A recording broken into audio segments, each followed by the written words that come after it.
Hi guys, welcome to Nerdbytes, and this is going to be my rewind review for The Incredible Hulk.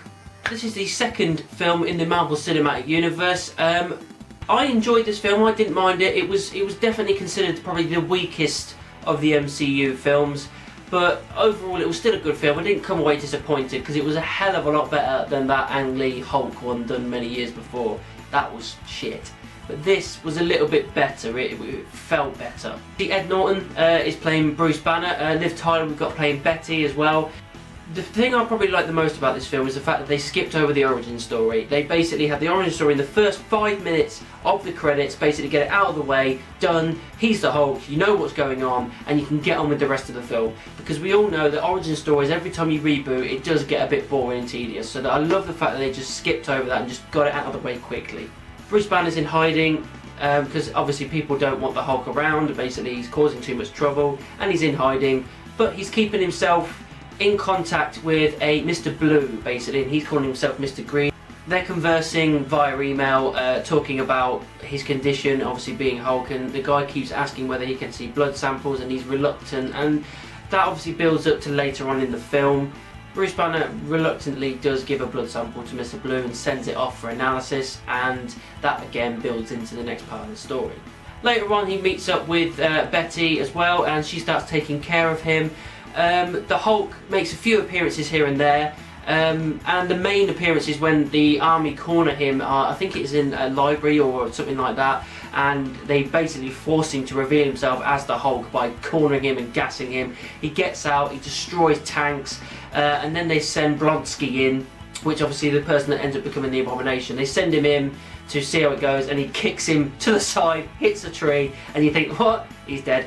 But obviously we know he isn't. They fire a load of missiles off, and he protects Betty as the Hulk, and that was a good scene because it shows that even though the Hulk is angry and he's frustrated and he's knocking everything around, he still cares about this other character regardless of his state of mind. And I think that was a good way of showing General Ross the fact that the Hulk isn't just a mindless creature, that he does care. Then he picked her up, scoots away, and off he went. He eventually tracks down Mr. Blue. They have a conversation. He's duplicated and generated loads more of his blood sample, and obviously he's really, Bruce is really pissed off. He's like, you've got to get rid of it. Like, this is dangerous. It's dangerous in a lot of hands. Then he said, I want you to get rid of this. He puts him into a chair and they try to pump him with a serum in a way of getting rid of the Hulk. And obviously it doesn't happen, it doesn't work at all. Hulk gets away. Then after that has happened, Blonsky comes in and he says, I want what he's got. That he forces Mr. Blue to pump him with the drugs, and that's how he becomes the Abomination. It was kind of awesome because he went off and then it knocked Mr. Blue to the side and his head started pumping, and he ends up becoming that other character, which the name escapes me, but nothing ever came of it. I don't know whether it were in the future, but nothing ever came of it. And then we've basically got our two big loggerheads sorted and ready to go. The Abomination starts wreaking havoc down in Harlem, I believe it is. He's destroying things, killing people, causing problems. Bruce Banner's been caught. He's in a helicopter with Betty and Ross being taken away, and he talks to Ross saying, look, I'm the only one that can stop this guy. You've got to let me do it. He falls out, he drops down and becomes the Hulk. Hulk's out, and this is it. This is the big fight we were looking forward to. They clash, loads of punches being thrown, awesome fight, and then he got the police car, cut that in half, used them as boxing gloves, beating the shit out of him. It was awesome. It was the fight that we really wanted in that first shitty film. And we finally got that awesome fight that we were looking forward to, where something was able to match the Hulk in strength and ability, and it was a really fun fight to watch. Finally, in the last part of the fight, he looks like he's starting to get the upper hand, and the Abomination is about to basically set the helicopter alight that obviously went down during the fight with Betty and Ross and other people in it, and just as it's about to go up in flames, Hulk uses his thunderclap with his hands and puts it out, which was awesome. Then you've got Abomination swinging this big chain and like a bell on the end of it round, and then you get the classic Hulk line, the Hulk smash line, which we really enjoyed, smashed down the ground.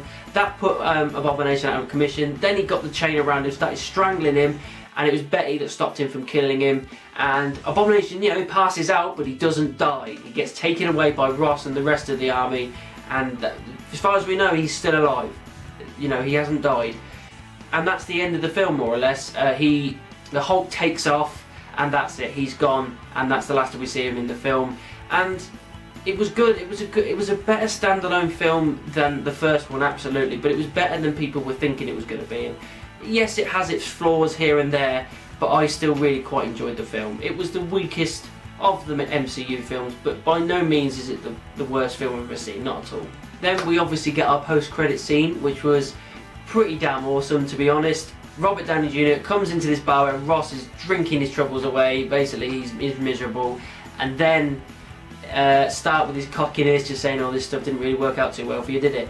And then he goes, "I want to talk to you about the Avengers Initiative." Kind of like what Nick Fury did to him in the first Iron Man film, but then we got the next layer of it, and it's like, yes, they're building on this. It's going to be awesome. It was a great end credit scene.